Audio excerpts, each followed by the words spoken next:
네, 편히 앉으시기 바랍니다. 예수 그리스도 이름으로 하나님 말씀 증거하겠습니다. 오늘 다 하나님 말씀 요한계시록 17장 함께 보시겠습니다.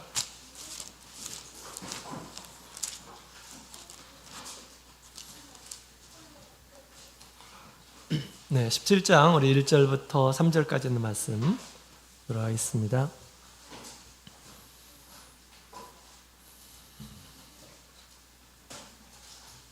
17장 1절부터 3절 우리 찾으셨으면 함께 다 같이 읽어보도록 하겠습니다. 17장 1절부터 3절 시작. 또 일곱 대접을 가진 일곱 천사 중 하나가 와서 내게 말하여 가로되 이리 오라. 많은 물 위에 앉은 큰 음녀에 받을 심판을 내게 보이리라. 땅의 임금들도 그로 더불어 음행하였고 땅에 거하는 자들도 그 음행의 포도주에 취하였다 하고 곧 성령으로 나를 데리고 광야로 가니라.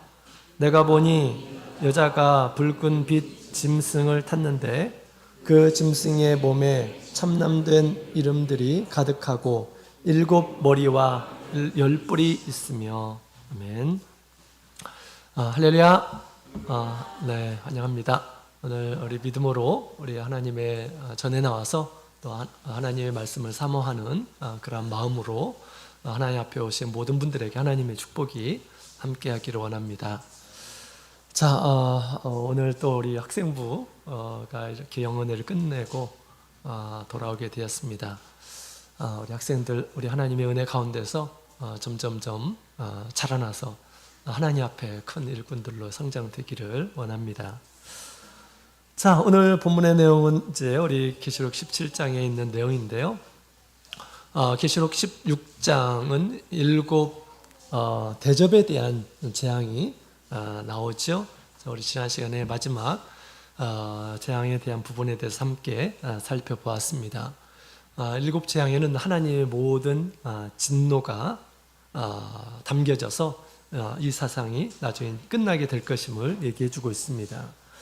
이 세상이 끝날 때는 큰 지진이 일어나게 된다. 그래서 큰 지진이라서 이 세상의 모든 것들이 다 무너지게 될 것임을 얘기를 하고 있습니다. 세워져 있는 것들은 다 무너지고 그리고 또 혹시라도 밖에 피신안이라는 사람들은 어떻게 될까요?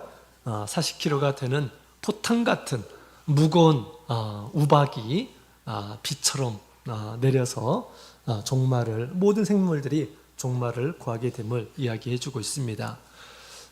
그리고 후에 또 섬도 없어지고 산도 없어지고 또 하늘에 별들이 쏟아지고 그리고 우리가 보는 이 하늘도 종이초처럼 말려서 떠나가게 될 것이다 라고 이렇게 얘기하고 있습니다. 16장 우리 계시록 16장을 보게 되면 시간 순서대로 보면 모든 것들이 거의 다 지금 벌어지게 된 것입니다. 16장 일곱 진노는 우리 여섯 번째 인과 맞닿아 있는 부분이다 이렇게 말씀을 드린 바가 있죠. 그래서 이제 모든 진노들이 다 이제 끝난 것입니다. 그러고 나면 나머지가 뭡니까? 일곱 번째 인이죠. 일곱 번째 인은 우리 계시록 8장 1절에 보면 일곱 번째 인이 떨어졌을 때는 반시 동안 고요하더라라고 그렇게 얘기합니다. 고요한 가운데 뭐가 생깁니까? 이제 계시록 20장에 보면 흰 보좌에서 최후의 심판이 이렇게 시작이 됨을 보여주고 있습니다. 사실 16장까지의 내용은 우리 계시록에 말세될 일들에 대해서 대부분이 다 이제 계시가 된 거예요. 말세의 계시는 우리 인부터 시작하죠. 첫 번째 인이 떨어질 때 흰 말이 출현합니다. 두 번째, 세 번째, 네 번째, 다섯 번째 인이 떨어질 때는 아주 특별한 그런 기점이 되죠. 제단 아래 죽은 영혼이 하나님 앞에 호소하는, 피를 흘리면서 호소하는 그런 장면이 나옵니다. 그것이 계기가 돼서 하나님께서 이 땅에 여러 화를, 나팔을 불 때마다 하나님이 화를 이렇게 드러냅니다. 마지막 화는 굉장히 무서운 화죠. 그래서 화가 있을 것이다. 독수리가 그렇게 선포를 하고요. 그 마지막 화가 이제 마지막 화, 일곱 번째 화 가운데 하나님의 모든 진노가 담겨 있는 일곱 대접으로 이렇게 하나님의 진노가 드러나게 될 것임을 얘기하고 있습니다. 그러면서 이제 여섯 번째 인이 떨어지게 되고요. 그 다음에 일곱 번째 인이 이렇게 떨어지면서 세상 모든 것들이 다 그렇게 끝나게 되는 것입니다. 여러분, 우리는 말세 시대에 우리가 살아가고 있어요. 지금은 현재 우리는 말세, 그죠? 주님 오실 때를 기다리면서 말세의 늦은 비 성령을 받으며 우리가 주님의 오심을 준비하고 있습니다. 우리가 살고 있는 이 세대에 이 세상의 끝을 또 우리가 볼 수도 있습니다. 세상의 끝날을 목격해도 이상한 일이 아니에요. 우리는 말세에 살고 있기 때문에 그렇다는 것이죠. 이때 우리는 깨어있는 이란 사람이 되어야 합니다. 깨어있는 이란 사람이야말로 주님을 영접할 수 있음을 얘기하고 있습니다. 마태복음 24장에 있는 말씀을 보게 되면 예수님께서 비유로 말씀하시죠. 예수님이 임하는 때는 노아의 때와 같이 인자의 맘도 이러하다라고 그렇게 우리 주님께서 말씀하셨습니다. 당시 세상 수많은 일한 사람들이 말을 생각하지 않았을 것입니다. 세상 끝을 생각하지 않았을 거예요. 그래서 홍수전에 노아가 방주에 들어간 날까지 사람들은 먹고 마시며 장가들고 시집가고 있으면서 홍수가 나기까지 저희들이 다 또 멸하기까지 깨닫지 못하였다라고 그렇게 이야기를 하고 있습니다. 인자의 임함도 이러하다라고 주님께서 말씀하셨습니다. 먹고 마시고 장가들고 시집가고 하는 이 일은 세상 사는 일이에요. 근데 이 세상 사는 일에 다 마음이 뺏기게 되면 어떻게 될까요? 노아 시대에 같이 마지막 날이 임했음에도 불구하고 깨닫지 못하더라. 멸망하는 그 순간까지 깨닫지 못하는 가운데서 죽음에 이르는 그런 모습들을 보게 됩니다. 우리가 방주를 준비하고 또 방주에 이렇게 거하는 자가 구원을 얻었던 것처럼, 그죠? 열심히 방주를 만들고 때가 되어서 방주 안에 거함으로 인해서 방주로 구원을 얻었죠. 그처럼 오늘날 우리가 영적인 방주를 짓는 일에 우리가 힘을 써야 되겠습니다. 또 주님과 함께 거하는 일에 힘을 쓰는 이러한 사람들이 바로 영광의 주님을 영접하게 될 것임을 얘기하고 있습니다. 우리는 말세에 살아가고 있어요. 이 세상에서 이제 세상 끝날을 이렇게 보게 될 것입니다. 우리 세대에. 그렇기 때문에 우리의 마음을 세상 삶에 우리 집착하고 그것이 마치 전부인 것처럼, 오늘이 이렇게 있는 것처럼 내일도 있을 것처럼 생각하면서 그렇게 우리가 살아서는 안 됩니다. 우리는 말세를 예비하는 그런 마음을 가지고 우리가 살아야 되겠습니다. 이런 사람들만이 사실 예수님을 볼 수 있음을 얘기하고 있습니다. 자, 그래서 우리 16절까지 있는 말씀을 보게 되면 세상이 어떻게 끝날 것인가, 사람들이 자신의 모든 지혜와 능력을 가지고 세상에 많은 것들을 세웠지만 세상 모든 것들은 다 와르르 무너지게 될 것이다. 그 큰 바벨론도 새 갈래가 되어서 그 나라가 다 이제 매몰되게 될 것임을 지금 얘기하고 있죠. 인간의 모든 문명들이 이제 무너질 때가 올 것임을 얘기하고 있습니다. 우리는 이곳에 마음을 두면서 우리가 살아서는 안 되겠습니다. 자, 그래서 우리 16장까지의 내용을 보게 되면 말세의 시간적인 순서에 나타날 일들은 대부분이 다 끝나고 사라집니다. 그 뒤에 16장 이후에 사람들이 할 일이 뭐가 있겠습니까? 그죠? 내 성경을 보게 되면 아직도 17장, 18장, 19장, 20장, 21장, 22장 6장이 남아있어요. 세상이 다 끝난 것처럼 보이는데, 그죠? 6장이나 이렇게 남아있습니다. 아직도 하나님께서 우리에게 보여주실 것이 있다라고 하는 것을 시간 순서대로는 이제 끝났습니다. 자, 우리 17장부터 22장까지 있는 말씀을 보게 되면 크게 두 가지의 내용이 있습니다. 두 가지의 내용. 첫 번째로는 우리 17장 3절에 보면 성령이 나를 데려가서 보여준 게 있죠. 큰 성 바벨론, 큰 성 바벨론의 모습을 아주 자세하게 보여줍니다. 그 다음에 21장 10절에 있는 말씀을 보게 되면 또 성령이 사도 요한을 데리고 가서 보여주는 게 있어요. 장차 신부가 될 거룩한 새 예루살렘의 모습을 보여줍니다. 두 개의 큰 성을 보여주는 거죠. 첫 번째는 바벨론 성, 두 번째는 거룩한 성 새 예루살렘. 이 두 가지를 보여주고 있습니다. 이 두 가지의 내용은 참 중요한 거예요. 그렇기 때문에 특별히 주제 내용으로 다루어서 이제 17장부터 22장에 걸쳐서 이 두 부분에 더 자세하게 보여주고 있는 것이죠. 한 가지, 첫 번째 한 가지 큰 성 바벨론은 우리 세상 말일에 펼쳐질 세상의 모습을 보여주고 있습니다. 우리가 몸담고 있는 이 땅에 있는 세상의 마지막 모습을 보여주고 있는 거죠. 그 다음에 또 한 가지는 세상 말일에 펼쳐질 우리 하나님의 참 교회의 모습을 보여주고 있습니다. 거룩한 성 새 예루살렘이라고 표현되어 있죠. 새 예루살렘, 새 예루살렘은 교회를 가리켜서 얘기하는 표현이에요. 하나님께서 이 땅 가운데서 세우시는 완전한 모습의 이 큰 성, 새 예루살렘을 보여주고 있고요. 한편으로는 세상에서 만들어진, 세상 사람들이 만든 이 큰 성, 바벨론에 대해서 보여주고 있는 것입니다. 그래서 한 가지는 성도가 경계하고 떠날 곳이에요. 이 바벨론은 거기에 머물러 있어서는 안 됩니다. 다 무너지게 될 것입니다. 그곳에 머물러 있으면 함께 다 미혹되고 죽음에 이르게 될 것입니다.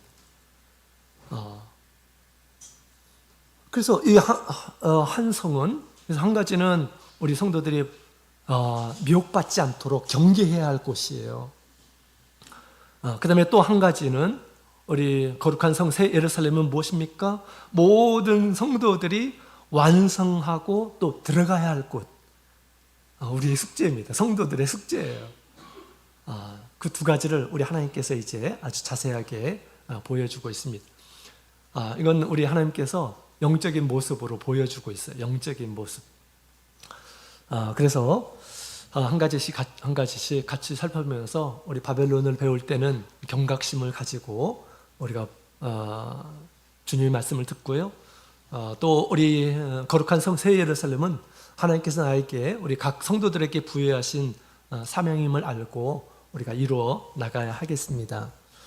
자, 그러면 우리 17장 우리 첫 번째 시간으로 우리 큰 성 바벨론, 큰 음녀 바벨론에 대해서 함께 살펴보도록 하겠습니다. 1절에 있는 말씀을 다시 한번 읽어보도록 하겠습니다.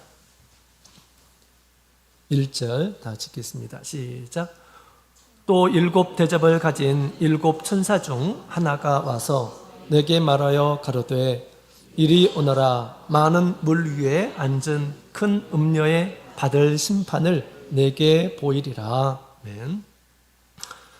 자, 지금 우리 천사의 말을 듣죠. 그래서 이 7 천사, 7 대접을 가진 7 천사 중 하나가 와서 얘기를 했다라고 그렇게 얘기하고 있습니다. 7 천사 중에 이 한 천사가 지금 이 음녀에 대한 이야기를 하고 있어요. 이것을 보게 되면 아직 대접을 붙기 전에, 천사가 아직 대접을 붙기 전에 이름을 얘기해 주고 있어요. 그래서 대접을 붙기 전에 완성된 형태의 이 바벨론에 대해서 보여주려고 했던 것이죠. 자, 그래서 그가 보여주려고 했던 것은 바로 물 위에 앉은 큰 음녀 이고요. 또 그 큰 음녀에 받을 심판을 이제 보여주고 있습니다. 이미 16장에는 이제 이 대접이 하나님의 큰 재앙이 이렇게 쏟아지는 그런 것을 보여주고 있죠. 그 전의 모습을 이제 17장을 통해서 지금 알려주고 있는 것이다 라고 그렇게 우리가 알 수가 있습니다. 자, 이 큰 음녀를 이렇게 지금 보여주고 있는데, 이 음녀라고 하는 것은 음탕한 여자이죠. 성숙하지 못한 여자, 방탕한 여자입니다. 그래서 이 음녀라고 하는 것은 특별히 성을 이용해서 몸을 팔아서 돈을 버는 여자입니다. 그죠? 문란한 그러한 여인을 음녀라고 그렇게 성경은 얘기하죠. 그래서 구약 성경에 보면 특히 우리 잠언에 보게 되면 음녀에 대한 내용들이 굉장히 많이 나와요. 그래서 경계해야 될 그러한 존재임을 얘기해주고 있습니다. 자, 이 큰 음녀가 어디에 앉아 있냐면 많은 물 위에 이렇게 앉아 있는 모습으로 보여주었던 거죠. 많은 물 위에 앉아 있습니다. 물 위에. 도대체 이 많은 물은 무엇을 가리켜서 얘기하는 것일까요? 우리 17장 15절에 있는 말씀을 함께 보도록 하겠습니다. 15절 같이 읽겠습니다. 시작.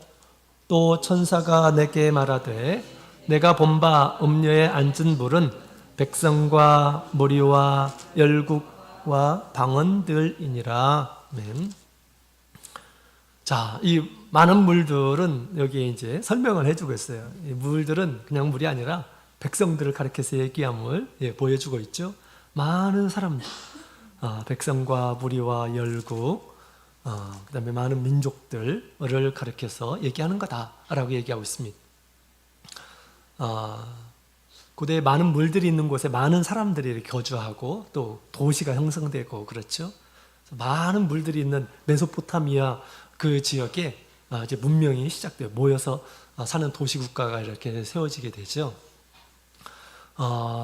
그 많은 이런 물들 가운데 사람들이 이렇게 사는 것처럼 마귀가 제일 좋아하는 것은 사람들이죠. 사람들의 심리. 그래서 우리 사람들 위에 있다라는 것은 그 사람들을 지배하고 있다라고 하는 그런 표현입니다. 땅에 속한 사람들을 지배하고 있다. 이 음녀가 어떻게 해서 지배했을까요? 속여서 그들을 취하게 된 것이겠죠. 땅에 속한 이러한 사람들을 그들 위에 앉아 있는 모습으로 지금 보여주고 있습니다. 그 음녀의 정체는 무엇일까요? 우리 5절에 있는 말씀을 함께 보도록 하겠습니다. 그 5절 같이 읽겠습니다. 시작. 그 이마에 이름이 기록되었으니 비밀이라 큰 바벨론이라 땅의 음녀들과 가증한 것들의 어미라 하였더라. 아멘. 땅의 음녀들의 어미, 그 이름이 큰 바벨론이다 라고 그렇게 이야기를 하고 있습니다. 자, 그 음녀를 보았는데 그 음녀는 바로 바벨론임을 지금 가르쳐 주고 있어요. 비밀이었는데 우리 하나님께서 지금 공개한 것이죠. 바벨론이다. 그래서 왜 바벨론이 갑자기 출현한 것일까요? 이것은 우리 구약 성경에 있는 내용과도 연관이 되어 있는 그런 내용이죠. 바벨론이 언제 처음 나옵니까? 우리 창세기 11장에 먼저 나오죠. 11장. 홍수 그 이후에 사람들이 이제 시날 땅에서 리므롯, 엄청난 사냥꾼이죠. 그자가 통치하는 그러한 지역이 있었습니다. 그 지역, 그 시날 평지에 이제 그 바벨탑을 쌓으려고 했었죠. 그래서 하나님과 대항하고 자기의 어떤 큰 왕국을 세우기 위해서 그렇게 바벨탑을 쌓기 시작했습니다. 하나님께서 그것을 중지시켰죠. 그래서 혼돈이다라고 하는 그런 표현에 바벨론이 거기서부터 시작이 됐어요. 사람의 능력으로 또 하나님을 불신하는 이러한 사람들이 자신들의 어떤 성취, 그 다음에 하나님과의 대항, 자기의 또 이름을 내기 위해서 교만한 마음으로 세우고자 했던 것이 바벨론이었습니다. 그 이후에 바벨론은 이스라엘 나라를 점령한, 구체적으로 남유다까지 점령한 나라가 바로 바벨론이죠. 성경에 보게 되면 이 바벨론은 이 세상 어떤 그 나라보다 강하고 번영한 나라임을 얘기해 주고 있습니다. 하나님께서 이제 우리 느부갓네살에게 꿈을 통해서도 보여주고 또 다니엘을 통해서도 이렇게 보여주신 바가 있죠. 그걸 보게 되면 우상이 나오는데 우상의 머리가 금이었습니다. 이 머리는 어떤 나라를 가리킵니까? 바벨론 나라를 이렇게 상징하고 있었던 것이죠. 금으로, 정금으로 만들어진. 그래서 가장 강하고 당시의 이 세계 역사 가운데서 가장 강하고 가장 번영한 그런 나라가 바벨론이었습니다. 이 세상에서 지금까지 성경 역사를 통해서 우리에게 보여준 나라 가운데서 가장 강력한 나라가 바벨론 나라였어요. 그런데 여러분, 우리 마지막 날에 엄청난 그런 이 바벨론과 같은 과거에는 이루지 못했던 것, 또 과거에는 어떻게 보면 지금 사자의 나라가 이 바벨론이 아닙니까, 그죠? 근데 마지막 날에 세워질 나라는 여러 네 짐승의 나라가 한꺼번에 그 짐승인 가운데 있었다고 그랬죠. 그래서 이 바벨론보다 훨씬 강대하고 또 많은 것을 소유하고 권세가 있는 그런 나라임을 성경은 가르쳐주고 있습니다. 이 세상에 바벨론보다 더 영화로운 그런 나라가 없었어요. 그래서 그것을 가지고 이제 마지막에 세워질 이 세상 나라에 대해서 설명해 주고 있는 것입니다. 바벨론 나라가 옛날에 구약시대에 바벨론 나라가 있는데 어마어마한 그런 나라였죠. 하나님의 이 민족마저 점령한, 물론 하나님께서 허락하시긴 했지만 점령한 나라이기도 한 아주 강력한 그런 나라였던 것입니다. 그와 같은 나라가 이제 말세에 출현하게 될 것임을 지금 얘기해주고 있는 것이죠.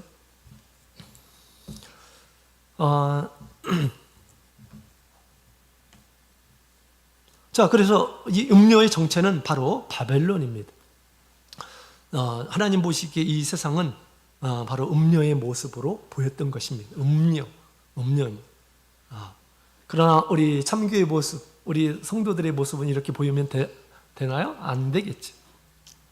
우리 하나님 보시기에 우리 성도들의 모습, 또 교회의 모습은 단정한 신부의 모습으로 보였다. 나중에 이제 그렇게 우리 거룩한 성 새 예루살렘을 소개할 때는 그렇게 보입니다. 그러나 우리 하나님께서 보시기에 세상 모습은 전혀 그렇지 않다라고 하는 것이죠. 자, 이 음녀가 한 일은 그러면 무엇일까요? 우리 2절에 있는 말씀 함께 보도록 하겠습니다. 2절 같이 읽겠습니다. 시작. 땅의 임금들도 그로 더불어 음행하였고 땅에 거하는 자들도 그 음행의 포도주에 취하였다 하고. 아멘. 자, 음녀가 하는 일은 이제 사람을 취하는 일이죠. 사람을 취하는 일입니다. 그래서 이 음녀가 땅의 임금들을 취하였다라고 그렇게 얘기하고 있습니다. 그로 더불어서 음행을 통해서 그를 얻게 되었다라고 그렇게 이야기를 하고 있습니다. 그 다음에 땅에 거하는 자들도 그 음행의 포도주에 취하였다라고 그렇게 이야기하고 있죠. 음녀는 행음을 하도록 합니다. 행음 안에는 거기에는 인간적인 또 육체적인 그런 쾌락이 있어요. 그런 쾌락을 통해서 사람들을 매수하죠. 쾌락을 통해서 사람들의 영혼을 사는 것입니다. 범죄를 하도록 하고 그것을 우리 음녀는 그 영혼을 취하고 그렇게 하는 것이죠. 그래서 이 음녀가 주는 그런 포도주가 있다라고 그렇게 이야기하고 있습니다. 세상 악에는 이와 같은 포도주가 조금씩 있어요. 그죠? 악한 일에 뭐 전혀 좋은 것이 없다고 한다면 누가 악을 행하겠습니까? 그죠? 속이고 취하는 그것에는 또 나름대로 세상적인 그런 기쁨이 있는 것입니다. 그죠? 누군가를 속이고 내가 탈취하고 그죠? 그래서 우리 음녀가 준 이란 포도주가 있어요. 그 포도주로 인해서 세상 이란 사람들을 다 이렇게 취하였다. 그다음에 그 뒤에 있는 말씀들을 보게 되면 이제 더 구체적으로 음녀가 활용하는 것들에 대해서 얘기해주고 있는 것이죠. 그래서 우리 말세에는 이와 같이 이 음녀가 우리 사람들을 노리고 또 사람들을 취하고 그 다음에 사람들을 미혹시켜서 다 자기의 편이 되게 한다라고 하는 것입니다. 하나님 보시기에는 이제 타락한 그런 존재가 되는 것이죠. 하나님 앞에서 타락. 그래서 진리적으로 타락하고 또 도덕적으로 타락하게 되고 그 다음에 신앙적으로 타락하도록 하고 하는 일들을 이제 이 음녀가 이 바벨론이 하게 하는 것이죠. 우리 주님께서 주시는 그러한 이 포도주도 있어요. 주님께서 주시는 포도주, 생명의 포도주죠. 그것은 하나님의 은혜를 입음으로 해서 더 우리가 믿음 안에 들어가도록 하고 하나님을 신뢰하도록 하고 하나님을 위해서 살도록 하는 그런 하나님께서 우리에게 주는 포도주, 그것이야말로 진정한 기쁨이 되는 그런 포도주죠. 진리 안에서 우리가 얻는 그런 포도주를 먹는 이런 사람들은 더 우리 주님을 따르게 되고요, 생명을 위해서 살아가게 될 것입니다. 더 그것은 나의 신앙에 도움이 될 것입니다. 그러나 우리 마귀가 주는 그런 포도주를 우리가 취해서는 안 됩니다. 마귀가 주는 그런 이 기쁨을 맛보려고 해서도 안 돼요. 마귀는 우리 사람에게 사망을 가져다 줍니다. 사망을 가져. 우리의 신앙을 또 다 팔게 하고 그런 것이죠. 사람이 많은 것에 연약함이 있습니다. 어떤 사람은 팥죽으로 인해서 자기의 이 장자권을 판 이라는 사람이 있습니다. 그 팥죽이 뭐길래 도대체, 그죠? 안 먹고 말아도 되는데 상황에 따라서 그렇게 팥죽 한 그릇을 자기의 이 귀한 신분을 파는 이러한 사람들도 있습니다. 말세 세상 모든 것을 가지고 마귀는 우리의 신앙을 팔도록 우리의 이 하나님께서 우리에게 주신 도덕적인 그런 가치, 그죠? 신앙적인 그런 가치 이런 것들을 팔도록 그리고 이제 그에게 모든 것을 이 마귀에게 마음을 두도록 그렇게 할 것입니다. 이래 우리는 늘 근신하고 우리가 우리의 삶이 탐욕으로 이렇게 치우쳐서는 안 되겠습니다. 자, 우리 이 세상은 마치 음료 같다라고 그렇게 지금 얘기하고 있습니다. 바벨론은 마치 음료 같다. 우리 언제든지 우리를 속이고 빼앗으려고 우리 모든 것을 신앙마저 다 빼앗으려고 하는 그런 존재이다라고 그렇게 이야기를 하고 있습니다.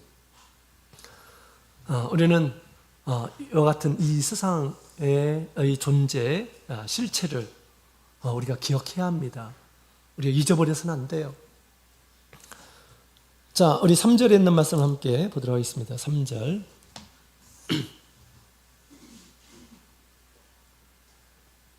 3절 우리 같이 읽겠습니다. 시작.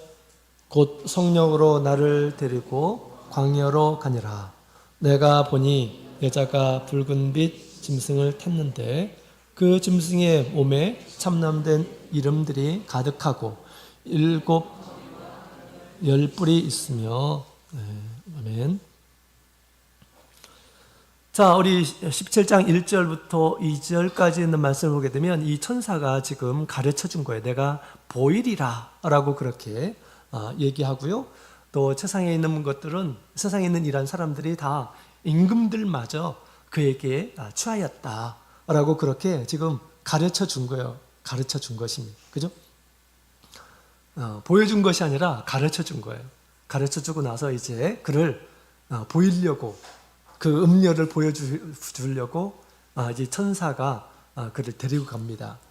어떻게 데리고 가느냐? 우리 3절에 보면 곧 성령으로 나를 데리고 가더라. 그리고 어디로 갑니까?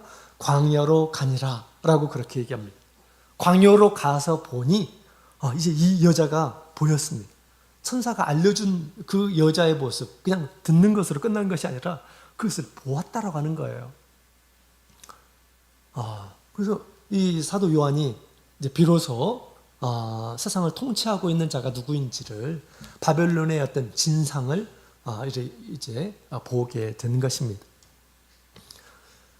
이처럼 이 사도 요한이 그가 뭐 이렇게 상상해서 이렇게 보았던 것이 아니라 지금 성령의 인도하심을 따라서 가서 보니 그것이 보였다라고 하는 것입니다. 따라서 우리도 오늘날 성령의 인도하심을 통해서 우리가 음료의 모습을 볼 수 있는 이런 사람들이 되어야 한다라고 하는 것이죠. 3절에 우리 처음에 곧 성령으로 나를 데리고 오라고 그렇게 얘기하고 있습니다. 성령 안에서 그것이 이제 보여졌음을 얘기해 주고 있습니다. 우리도 영 안에서 또 성령의 충만함 가운데서 세상의 진상을 볼 수가 있음을 우리가 알아야겠습니다. 성령으로 늘 깨어있는 이러한 사람들이 지금 마귀가 나를 세상으로 끌고 들어가려고 하는구나. 세상에 있는 그런 쾌락, 돈이나 이성이나 아니면 헛된 것이나 헛된 것, 거짓, 그다음에 음욕, 뭐 이런 것들을 통해서 나를 끌고 가려고 하는구나. 하나님과 점점점 멀어지게 하려고 하는 거구나라는 것을 우리가 알 수가 있다라는 것입니다. 우리 성령으로 하지 않으면 우리가 이런 것들을 제대로 이해를 하지 못하게 됩니다. 그래서 잠자게 되는 것이 나중에는 다 잠자게 돼요. 그래서 우리가 성령 안에 반드시 깨어 있어야 됩니다. 예수님 오실 때 우리 예수님께서 깨어 있으라 라고 그렇게 말씀하셨습니다.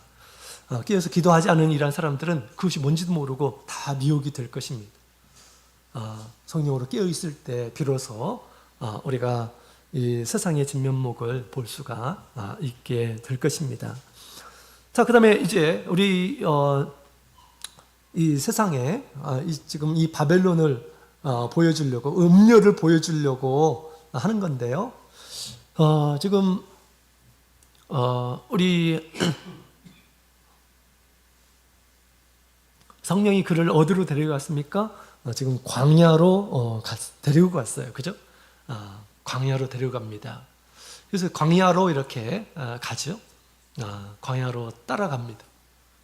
성령의 인도하심을 따라서 광야로 가서 보니 그 모습을 이렇게 보게 되었던 것이죠. 자, 이 광야로 가서 보게 됩니다. 바벨론을 보려면 어디로 가야 됩니까? 바벨론으로 가야 되는데 바벨론으로 데려간 것이 아니라, 사도 요한을 바벨론으로 들어가게 하시 아니라 광야로 가겠다라는 것입니다. 도시가 아닌 이 광야는 아무것도 없는 곳이에요. 그곳에 가서 그 여인의 이 진면목을 보게 한 것이죠. 광야로 가야 합니다. 광야로 가야지 이 바벨론을 볼 수가 있다라고 하는 것을 지금 우리에게 보여주고 있는 것입니다. 그럼 광야는 도대체 무엇일까요? 성경에서 이 광야가 이렇게 나왔었죠. 우리 계시록 12장에 있는 말씀을 보게 되면 이 여자, 참교회가 아들을 양육했던 곳이 어디입니까? 바로 광야였어요. 그죠?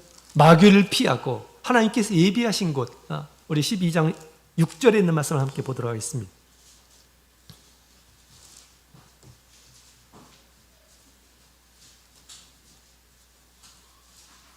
12장 6절에 있는 말씀을 함께 보도록 하겠습니다.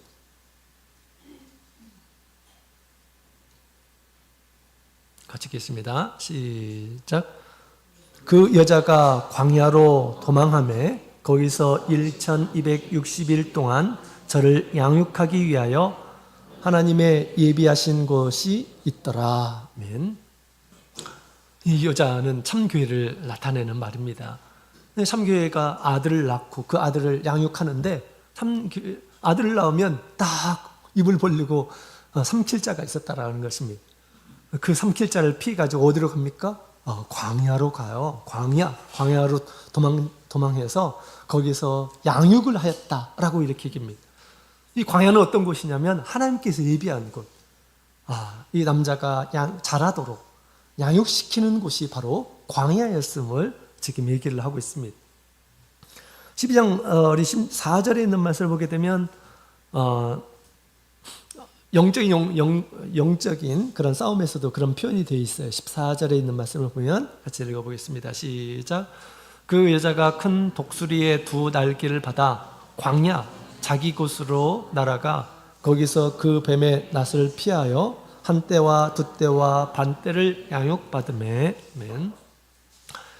그 여자가 그 큰 독수리 날개를 받아서 광야 자기 곳으로 날아갔다. 이제 그것이 광야는 자기가 머물 곳임을 알았던 것이죠. 자기의 곳, 하나님께서 계시는 곳, 하나님께서 예비하신 곳임을 알았던 것입니다. 거기서 양육을 받았더라라고 그렇게 얘기하고 있습니다. 여러분, 이 세상에 이 광야는 도대체 어디일까요? 어디가 도대체 하나님께서 예비하신 곳이고 어디가 도대체 하나님의 사람으로 양육하는 그런 곳일까요? 바로 우리 참 교회이지. 교회가 하나님의 집입니다. 이 세상에서 가장 안전한 피난처예요. 여기서 또 진리로 주님의 사랑으로 주님의 은혜로 양육받을 수 있는 그런 곳입니다. 우리가 장성한 분량에까지 우리 믿음이 이를 때까지 주님께서 우리를 자라게 해주시는 곳이 바로 이곳입니다. 하나님의 양식으로 우리를 끊임없이 우리에게 주시는 곳이, 그래서 성장시켜 주시는 것이 바로 우리 주님께서 세우신 이 교회이죠. 그런 차원에서 본다면 우리 성령이 그를 지금 사도 요한을 광야로 가죠. 광야로 갔을 때 비로소 바벨론의 모습을 보게 됩니다. 우리가 이 광야 같은 마치 세상 사람들이 보기에는 참 몸이 건조한 것처럼 이렇게 보여요. 그죠? 아무것도 없는 것, 세상에 어떤 세상이 주는 그런 이익은 다 포기하고 있는 곳이라고 이렇게 생각할 것입니다. 이 시간에 얼마나 자기 집에 가서 편안하게 쉬고, 그죠? 월요일부터 금요일까지 얼마나 힘든데, 그죠? 토요일 날 자기 재충전하고 맛있는 거 먹으며 돌아다니고, 그 다음에 좋은 구경하고, 지금까지 자기를 위해서 일했으면 자기를 위해서 써야 될 거 아니냐라고 그렇게 세상 사람들에게 얘기하지 않을까요? 그렇게 얘기할 것입니다. 세상 사람들 보기에는 이 광야는 정말 아무것도 없는 광야처럼 보일 것입니다. 그러나 이 광야는 주님께서 당신의 피로 세우신 곳이고 이 세상에서 가장 안전한 곳이고 우리를 양육하는 곳입니다. 하나님의 말씀으로, 진리의 말씀으로 우리를 양육하는 것이, 그 진리의 말씀으로 우리가 세상을 볼 수가 있어요. 세상 모든 이런 것이 다 지금 하나님을 부인하며 자신이 마치 신처럼 이렇게 살아가고 있고 하는데 그것이 전부일까요? 그렇지 않습니다. 주님의 이 재림이 점점점 가까워져 있고 우리 하나님의 진노가 점점점 다가오고 있음을 성경은 얘기해 주고 있는 것입니다. 그죠? 그래서 우리가 이 피난처에서 우리가 깨어서 주님 앞에 있을 때 세상이 어떤 곳인지를 하나님께서 분명히 말씀해 주실 것입니다. 말씀을 통해서 가르쳐 주시고요, 영적인 민감도를 통해서 우리가 살고 있는 이 세상이 어떤 세상인지를 주님께서 보여주실 것입니다. 이 광야라고 하는 것은 우리 예수님께서도 자주 광야에 가셔서 하나님과 교통하셨죠. 그죠? 광야는 예레미야서 2장 1절에 있는 말씀을 보게 되면 광야에서 어떻게 나를 쫓았음을 기억하라 라고 그렇게 얘기하면서 우리 하나님께서 이스라엘 백성들과 아주 친밀하게 보냈었던 곳을 하나님께서 그렇게 이해를 하고 계셔요. 광야에서, 이스라엘 백성들이 광야에서, 애굽에서는 그 애굽에서 세상 일에 또 하는 일에 신경 쓰고 있었지만 세상 일에는 신경 쓰지 않고 광야에서 늘 하나님을 바라보고 하나님을 생각하고 하나님께서 주실 것을 생각하고 했었던 그것, 또 하나님께서 그들 구원해 주시고 어려움 가운데서 그들 가운데 삼게 하시고, 이런 것들에 우리 하나님께서는 좋은 추억을 이렇게 가지고 계시는 그런 분이십니다. 신명기서 8장 2절에 있는 말씀을 보게 되면 광야의 길을 걷게 하신 것을 기억하라 라고 그렇게 또 말씀을 하시기도 하셨습니다. 자, 이 그 광야에서 비로소 지금 이 보여주려고 했던 이 음녀의 이 실체를 보게 된 것입니다. 그 음녀의 실체를 봤는데 어떤 모습으로 보았을까요? 우리 3절에 있는 말씀을 보게 되면 여자가 보이는데 어떻게 보입니까? 붉은 빛 짐승을 탔는데 그 짐승의 몸에 참란된 이름들이 가득하고 7 머리가 있고 10 뿔이 있는 그런 모습을 보았다라고 하는 것입니다.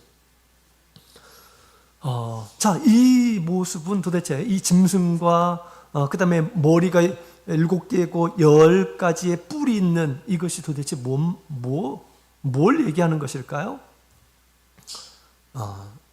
자, 우리 짐승을 탔다라고 그렇게 얘기했죠. 그 짐승. 그 짐승은 우리 그 앞에 우리 2 짐승의 출현이 나오죠. 그 짐승입니다. 그 짐승이에요. 자, 왜냐하면 그 뒤에 7 머리가 있고 7 뿔이 있다고 그랬죠. 우리가 배웠었던 이 짐승 중에 하나가 바로 그런 짐승이었습니다. 또 그 짐승은 우리 그 짐승을 얘기할 때 우리가 같이 이렇게 말씀을 드렸던 바가 있었죠. 땅에서 나온 그 짐승, 또 바다에서 출현한 그런 짐승에 대해서 같이 배웠는데, 우리 복습하자면 바다에서 나온 이 짐승은 세상 권세를 가진 그런 짐승이라고 이렇게 말씀을 드린 바가 있습니다. 근데 그 배후에 뭐가 있을까요? 그 배후에는 바로 용이 있다라고 그렇게 말씀을 드렸는데요. 우리 12장에 있는 말씀을 좀 보도록 하겠습니다. 요한계시록 12장 우리 3절에 있는 말씀,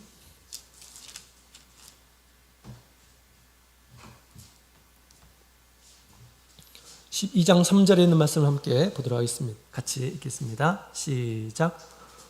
하늘에 또 다른 이적이 보이니 보라, 한 큰 붉은 용이 있어 머리가 7이요 뿔이 10이라. 그 여러 머리에 7 멸관이 있는데, 아멘. 붉은 용이 출현하죠. 붉은 용. 그래서 그 용 얘기를 할 때 제가 말씀을 드린 바가 있었는데, 아담과 하와를 속인 자가 누굽니까? 뱀이에요. 뱀. 그럼 뱀에 불과합니다. 그때는. 그런데 말세에 출현할 용은요, 뱀이 아니고 용이라는 것이에요. 용. 그것도 뭡니까?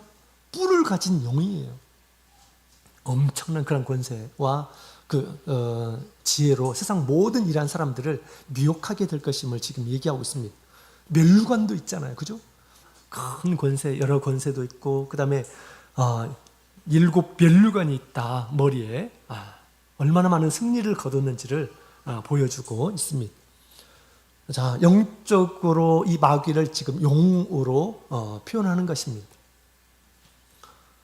이것은 우리 눈에 보이는 것이 아니에요. 우리 눈으로, 가식적인 눈으로 마귀가 나 여기 있다 하면서 딱 이렇게 용으로 볼 수 있는 것이 아니에요.